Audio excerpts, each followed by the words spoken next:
بسم اللہ الرحمن الرحیم۔ میاں وائس کے معزز دوستو السلام علیکم۔ احد کی جنگ پورے زور و شور سے جاری تھی۔ مسلمان بڑی بہادری سے جنگ میں مصروف تھے۔ ان کی تلواریں کافروں کی گردنیں اڑا رہی تھیں۔ ہر طرف لاشیں اور خون بکھرا ہوا تھا۔ مسلمانوں کی فوج کا جھنڈا حضرت علی رضی اللہ تعالیٰ عنہ کے ہاتھ میں تھا۔ آپ رضی اللہ تعالیٰ عنہ بڑے بہادر انسان تھے۔ آپ رضی اللہ تعالیٰ عنہ جس طرف رخ کرتے کافروں کی لاشیں گراتے چلے جاتے۔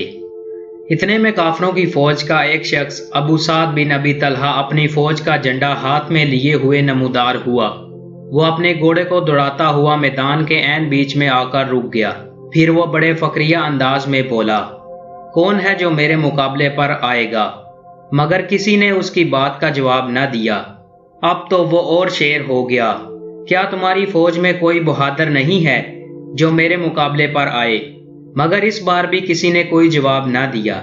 یہ دیکھ کر اس نے فاتحانہ انداز میں میدان میں چاروں طرف دیکھا اور بولا، تم لوگ کہتے ہو کہ ہمارے مرنے والے دوزخ میں جائیں گے اور تمہارے مرنے والے جنت میں جائیں گے۔ کیا تم میں کوئی ایسا نہیں جو میری تلوار سے ذبح ہو کر جنت میں چلا جائے یا پھر اپنی تلوار سے مجھے دوزخ میں پہنچا دے؟ یہ سن کر اس کافر نے حقارت سے حضرت علی رضی اللہ تعالیٰ عنہ کی طرف دیکھا، پھر وہ اپنی تلوار لہراتا ہوا آگے بڑھا۔ دونوں میدان میں آمنے سامنے آئے۔ دونوں نے ایک ہی وقت میں ایک دوسرے پر وار کیے۔ حضرت علی رضی اللہ تعالیٰ عنہ نے اپنی تلوار اتنی زور سے لہرائی کہ اس کافر کی ایک ٹانگ کاٹ کر رکھ دی۔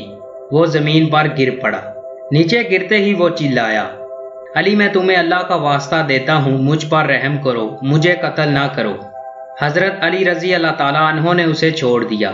یہ دیکھ کر رسول اللہ صلی اللہ علیہ وآلہ وسلم نے اللہ اکبر کا نعرہ بلند کیا۔ وہ کافر زمین سے اٹھ کر بدخواس ہو کر بھاگ کھڑا ہوا۔ اس نے مڑ کر دیکھنا بھی گوارا نہ کیا۔ اسے یوں بدخواس ہو کر بھاگتے دیکھ کر رسول اللہ صلی اللہ علیہ وآلہ وسلم کے چہرے مبارک پر مسکراہٹ آ گئی۔ حضرت علی رضی اللہ تعالیٰ عنہ کے ساتھیوں نے ان سے پوچھا، علی رضی اللہ تعالیٰ عنہ آپ نے اس کافر کو کیوں چھوڑ دیا؟ آپ کو چاہیے تھا کہ اس دشمن خدا کی گردن اڑا دیتے۔ حضرت علی رضی اللہ تعالیٰ عنہ نے کہا، اس نے مجھے رحم کرنے کے لیے کہا تھا اور پھر اللہ کا واسطہ بھی دیا تھا، پھر میں اسے کیسے نہ چھوڑتا۔ دوستو، اگر آپ کو یہ ویڈیو اچھی لگی ہے تو ویڈیو کو زیادہ سے زیادہ شیئر کریں اور چینل کو سبسکرائب کرنے کے ساتھ بیل کے آئیکن پر کلک کریں۔ بہت شکریہ۔